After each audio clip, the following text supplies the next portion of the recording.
Good afternoon. On my orders, the United States military has begun strikes against al-Qaeda terrorist training camps and military installations of the Taliban regime in Afghanistan.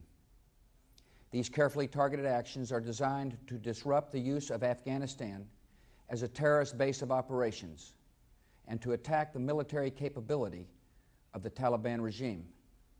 We are joined in this operation by our staunch friend, Great Britain. Other close friends, including Canada, Australia, Germany, and France, have pledged forces as the operation unfolds. More than 40 countries in the Middle East, Africa, Europe, and across Asia have granted air transit or landing rights. Many more have shared intelligence. We are supported by the collective will of the world. More than 2 weeks ago, I gave Taliban leaders a series of clear and specific demands.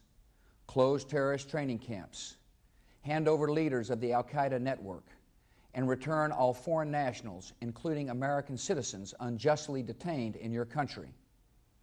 None of these demands were met. And now, the Taliban will pay a price. By destroying camps and disrupting communications, we will make it more difficult for the terror network to train new recruits and coordinate their evil plans. Initially, the terrorists may burrow deeper into caves and other entrenched hiding places. Our military action is also designed to clear the way for sustained, comprehensive, and relentless operations to drive them out and bring them to justice. At the same time, the oppressed people of Afghanistan will know the generosity of America and our allies. As we strike military targets, we will also drop food, medicine, and supplies to the starving and suffering men and women and children of Afghanistan. The United States of America is a friend to the Afghan people, and we are the friends of almost 1 billion worldwide who practice the Islamic faith.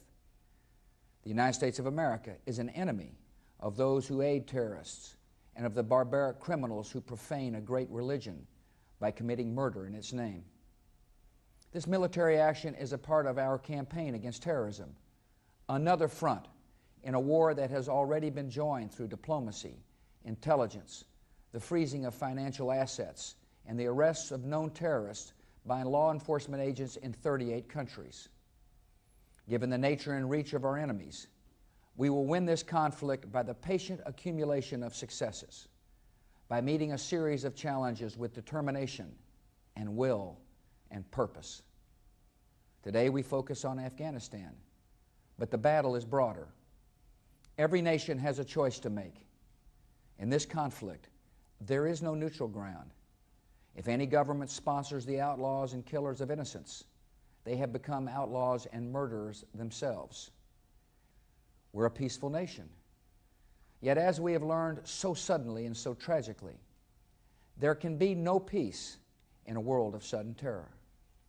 In the face of today's new threat, the only way to pursue peace is to pursue those who threaten it. We did not ask for this mission, but we will fulfill it. The name of today's military operation is Enduring Freedom. We defend not only our precious freedoms, but also the freedom of people everywhere to live and raise their children free from fear. I know many Americans feel fear today, and our government is taking strong precautions. All law enforcement and intelligence agencies are working aggressively around America, around the world, and around the clock. At my request, many governors have activated the National Guard to strengthen airport security. We have called up reserves to reinforce our military capability and strengthen the protection of our homeland. In the months ahead, our patience will be one of our strengths. Patience with the long waits that will result from tighter security. Patience in understanding that it will take time to achieve our goals. Patience in all the sacrifices that may come. Today, those sacrifices are being made by members of our armed forces who now defend us so far from home and by their proud and worried families. A commander-in-chief sends America's sons and daughters into a battle in a foreign land only after the greatest care and a lot of prayer. Since September 11, an entire generation of young Americans has gained new understanding of the value of freedom and its cost in duty and in sacrifice. The battle is now joined on many fronts. We will not waver. We will not tire. We will not falter.